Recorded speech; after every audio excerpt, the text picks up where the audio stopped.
Good morning everyone. चलिए question number 1 से शुरू करते हैं। बाल विकास शिक्षा शास्त्र से है। बुद्ध के लिए कौन सा कथन सत्य है? इसका आंसर 3 होगा। बुद्धि परिश्रम करने के लिए योग्यता है। यानी सवाल कह रहा था बुद्धि के लिए कौन सा कथन सत्य नहीं है, तो इसका आंसर होगा बुद्धि परिश्रम के लिए सत्य नहीं है। यानी परिश्रम करने से शारीरिक क्षमता तथा इच्छा शक्ति होता है, बुद्धि का नहीं जरूरत है। सवाल नंबर 2 कह रहा सर्वाधिक प्रभावी मूल्यांकन क्या है? तो सर्वाधिक प्रभावी मूल्यांकन जो है आपका 3 है, सेमेस्टर प्रणाली। सेमेस्टर प्रणाली सबसे मूल्यांकन का सर्वाधिक प्रसिद्ध प्रणाली है। बाल विकास के लिए किस अवस्था में समाजीकरण की प्रक्रिया सर्वाधिक गहन तथा जटिल होती है? इसका आंसर 2 है, किशोरावस्था में। यानी किशोरावस्था में सबसे ज़्यादा जो है ये समाजीकरण की प्रक्रिया गहन और जटिल होती है। तो इस तरह से ये सवाल 1, 2, 3 कंप्लीट हो गए। सही से इसका ऑप्शन दिमाग में रखना है और ये परीक्षा के लिए बहुत उपयोगी है। तो इस तरह से हम काम कर रहे हैं। और ये देखिए सवाल आपके इसका हम डिस्क्रिप्शन बता रहे हैं। सवाल नंबर 1 में कह रहा था बुद्धि के लिए कौन सा कदम सत्य नहीं है, तो इसमें कह रहा है कि परिश्रम जब हम लोग करते हैं तो शारीरिक क्षमता और इच्छा शक्ति का होना आवश्यक है, लेकिन इसमें बुद्धि की जरूरत नहीं है और इसलिए इसमें जो है बुद्धि का ऑप्शन हो गया। दूसरा का जो है व्याख्या सर्वाधिक प्रभावशाली मूल्यांकन पद्धति सेमेस्टर प्रणाली है।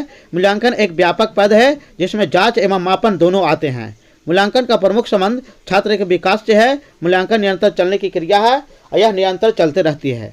तो इस तरह से सवाल आता है कि मूल्यांकन जो है किस प्रकार की प्रक्रिया है, तो निरंतर चलने वाली प्रक्रिया है। ये भी आपको सवाल बना करके पूछा जाता है। तो इस तरह से दोनों का डिस्क्रिप्शन कंप्लीट हो गया। इसको भली भांति पॉइंट पर पॉइंट हम लोग को कंप्लीट रखना है ताकि परीक्षा में कुछ भी समस्या या क्वेश्चन इधर उधर घुमा के पूछे तो सही से जवाब दें। तो ये आपका दोनों हो गया। तो 1, 2, 3 तीनों सवाल आपको कंप्लीट हो गए। अब सवाल हम आगे बात करते हैं कि ये देखिए आपको सामने स्क्रीन पर आ रहा है सवाल नंबर 4।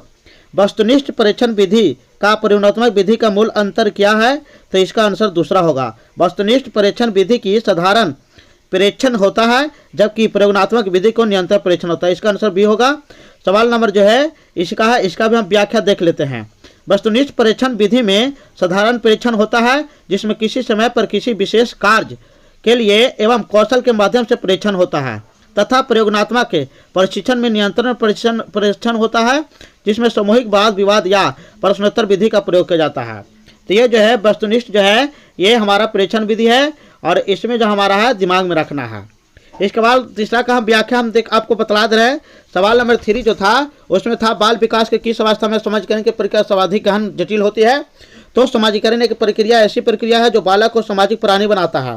बालक का समाजीकरण शैशवावस्था में शुरू हो जाता है, परंतु यह प्रक्रिया किशोरावस्था में सर्वाधिक गहन और जटिल होता है। यानी समाजीकरण जो है वो आपको किशोरावस्था में सबसे गहन और जटिल होगा। चौथा का आपका सवाल देख रहे थे स्क्रीन पर। चौथा सवाल में था वस्तुनिष्ठ परीक्षण विधि का प्रयोगात्मक, तो इसका भी आंसर हो चुका है। सवाल नंबर 5 कह रहा एक बालक सिद्धांत एवं विशुद्ध संभाव्यता को अमूर्त रूप में व्यक्त कर सकने में सक्षम है। उसमें तार्किक और अमूर्त विचार का संरचनात्मक है एवं एक वैज्ञानिक जैसा चिंतन कर सकता है या किस अवस्था से गुजर सकता है? तो इसका आंसर जो है 5 का आपका 3 आंसर होगा। यानी आकारी संक्रियाओं की अवस्था में। ये आपको बहुत इंपॉर्टेंट है, तो इसका आंसर 3 होगा। तो आकारी संक्रियाओं की अवस्था से ये सवाल थोड़ा आपको अच्छे से ध्यान में रखना है। तो इस तरह से आपको देखना है। इसमें कुछ हम देख लेते हैं। मानव विकास की वृद्धि से और विकास में कई आयाम होते हैं। विकास के विभिन्न अवस्था में बालक में विशेष प्रकार का गुण विशेषताएं देखने को मिलती है। इस प्रकार जब बालक सिद्धांत और विशुद्ध संभाव्यता को अमूर्त में व्यवहार कर सकता है या सक्षम होता है तो उसमें तार्किक में विचार की संरचना आती है, वैज्ञानिक चिंतन भी कर सकता है। तो इस तरह 5 का व्याख्या है। ये आप व्याख्या देख करके अच्छे से समझ सकते हैं। इससे भी कुछ पॉइंट आपको क्लियर हो जाएगा तो आपको ताकि आपको एग्जाम में बहुत मददगार हो। तो मानव विकास की वृद्धि का ये है एवं विकास के कई आयाम होते हैं। सवाल नंबर 8 देख रहे हैं। सवाल नंबर 8 में कह रहा है निम्न में से किस आयु वर्ग के बालक में दल भावना का विकास प्रारंभ होता है? इसका आंसर 2 होगा। यानी 6 से 12 वर्ष में। यानी दल भावना का विकास 6 से 12 वर्ष में होता है। राष्ट्रीय पाठ्यचर्या के रूपरेखा 2005 के अनुसार कक्षा कक्ष में शिक्षक शिक्षार्थियों को वह अनुपात है जिसमें अधिक का अनुपात विद्यालय शिक्षा हेतु किसी भी अवस्था के लिए वांछित नहीं होता है। इसका आंसर 1 होगा। 1:30 हो गया। तो इस तरह से आपको देख रहे हैं। तो 8 का व्याख्या जो है उसमें हम देख देते हैं। 6 से 12 वर्ष की अवस्था में बाल्यावस्था कहलाती है। इसके बाद सवाल नंबर 10 कह रहा है। 10 में आपका है बाल विकास के सिद्धांतों का अध्ययन किसके अंतर्गत किया जाता है? तो 10 का आंसर जो आपका है ये हमको भली भांति जानते हैं। दूसरा आंसर होगा यानी बाल मनोवैज्ञानिक। बाल विकास के सिद्धांतों का अध्ययन बाल मनोवैज्ञानिक होता है। वेलेंटाइन के अनुसार सीखने का आदर्श कला क्या है? तो वैलेंटाइन का सीखने का आदर्श काल जो है फर्स्ट है शैशवावस्था। यानी वैलेंटाइन जो है हमारा शिक्षा शास्त्री है, उसके अनुसार शैशवावस्था में सीखने का आदर्श काल है। सीखने का प्रक्रिया एक है जो जीवन पर्यंत चलती रहती है। वैलेंटाइन के अनुसार सीखने की प्रक्रिया का सर्वाधिक आदर्श काल शैशवावस्था है। और इसके बाद सवाल नंबर 8 कह रहा 8 से 12 वर्ष का ये सवाल आपका हो चुका है। इसका आंसर जो है 8 से 12 वर्ष की अवस्था में बाल अवस्था कहलाती है, ये आपका व्याख्या था। तो इस तरह से इसमें है। और सबसे ज़्यादा जो है दलगत भावना जो विकास होता है 6 से 12 वर्ष के उम्र में बच्चों में होता है। ये भी आपको कंप्लीट हो गया। अब इसके बाद ये व्याख्या आपको अच्छे से दिमाग में रखना है। 9 का व्याख्या था। 9 में आपका सवाल जो कह रहा था उसमें था किस आयु के वर्ग को दल बदल की ये 2005 जो है एनसीएफ के बारे में था, उसकी व्याख्या है। तो राष्ट्रीय पठ चर्चा रूपरेखा 2005 के अनुसार विद्यालय एवं कक्षा का वातावरण एवं शिक्षण अधिगमन प्रक्रिया को प्रभावित करने वाला है। सबसे महत्वपूर्ण कारक कक्षा का आकार है। किसी भी अवस्था में शिक्षक से छात्र का अनुपात 1:3 से अधिक नहीं होनी चाहिए, यह वांछित है। तो ये आपका ए ऑप्शन था 1:30, इसका आंसर हो जाएगा। तो ये भी 9 का व्याख्या आपको कंप्लीट हो गया। इसमें से 2-4 पॉइंट निकलते हैं, वो सारे आपको दिमाग में रखना है। 10 का व्याख्या है। 10 में सवाल था बाल विकास के सिद्धांतों का अध्ययन किसके अंतर्गत किया जाता है। तो इसका आंसर बाल मनोवैज्ञानिक था। बाल मनोवैज्ञानिक वह शाखा है जिसके अंतर्गत बालकों को व्यवहार, स्थितियाँ, समस्या उन सभी कारणों से अध्ययन किया जाता है जिनका प्रभाव बालक के व्यवहार एवं विकास पर पड़ता है। तो इस तरह 10 का व्याख्या भी आपको कंप्लीट हो गया। 11 का भी सवाल आपको हो चुका है। वैलेंटाइन के अनुसार सीखने का आदर्श काल क्या है, तो शैशवावस्था हो गया। और सवाल नंबर आपको स्क्रीन पर आ रहा है, ये सवाल नंबर 12 में क्या रहा है कि रोसार्क परीक्षण के बारे में निम्नलिखित में से कौन सा कथन सत्य नहीं है। सत्य कथन नहीं है, ये आपको दिमाग में रखना है। तो सत्य कथन नहीं है। तो रोसार्क जो है परीक्षण में मनोवैज्ञानिक का परीक्षण है। इसके अंतर्गत किसी भी व्यक्ति के विभिन्न अस्थायी के अंतर्गत किया जाता है। धब्बों से संबंधित धारणाओं को दर्ज कर उनका विश्लेषण किया जाता है। इसका द्वारा बौद्धिक तथा भौतिक गुणों को मापन में व्यक्ति को अधिकृत किया जाता है।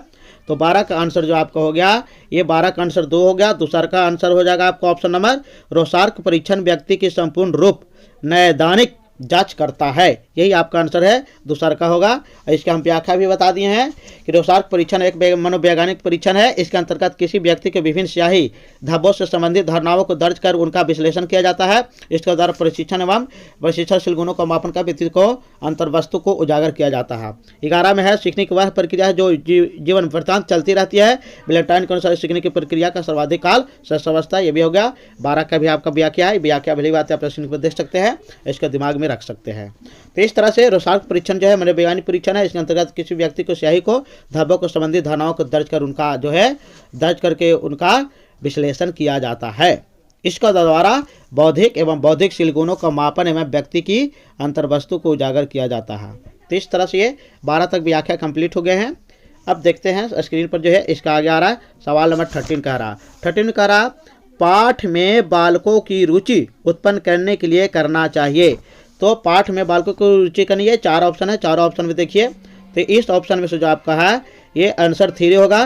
तीसरा का पाठ के विश्लेषणों का अध्ययन जो है वो करना चाहिए। तो इस तरह से जो है पाठ का विश्लेषण आपको जो है वो चलता रहेगा और इस तरह से आपको करना है। तो ये आपको हो गया। तो इसका आंसर आप लोग देख लिए कि 13 का आंसर जो आपको है वो हमारा तीसरा आंसर हो जाएगा। पाठ के बालकों को व्यवहारिक जीवन से जोड़ना है। तो इस तरह से 13 का भी व्याख्या हो गया। ये कंप्लीट आपको दिमाग में रखना है। तो इस तरह से आपको 13 ही देख लिए। अब सवाल आपको स्क्रीन पर 14 आ रहा है। 14 में आपको सवाल कह रहा है कि एक विकसित होते हुए बच्चों के व्यक्तित्व को जब पढ़ाने तक के दल बदल का बन जाता है तो बच्चा में जल्दी ही विकास करता है। तो 14 का आंसर जो आपका है ये 4 वाला आंसर होगा, यानी कामुक क्रियाओं की रुचि का। तो 14 का हम व्याख्या देख लेते हैं। विकास की अवस्था में किशोरावस्था काल के दौरान जननांग विकसित होने लगता है। बच्चे के व्यक्तित्व में जब पराकाष्ठा का बृहत बल बन जाता है तो बच्चों में कामुक क्रियाओं का विकास होने लगता है। तो इस तरह से 14 का जो है 4 आंसर होगा। 16 का विशिष्ट बालक वह है जो समान अथवा औसत बालक से मानसिक शारीरिक एवं प्रक्रिया में व्यवस्थाओं का इतना भिन्न होता है कि विद्यालयों में व्यवस्थाओं के संबंधित होते हैं पूरक शिक्षण होता है तक वह अपने अधिकतम क्षमता का विकास कर सकता है। तो इस तरह से इसमें जो है वो आंसर क्रिक होगा। तो क्रिक आंसर आपको दिमाग में रखना है। तो इस तरह से आपको कंप्लीट आंसर हो जाएगा और इस तरह से आपको पूरा कंप्लीट। सवाल नंबर 16 का व्याख्या है। क्रिक के अनुसार विशिष्ट बालक वह है जो समान और औसत बालक से मानसिक, शारीरिक तथा सामाजिक विशेषताओं से इतना भिन्न है कि वह विद्यालय के वह व्यवस्थाओं को संशोधन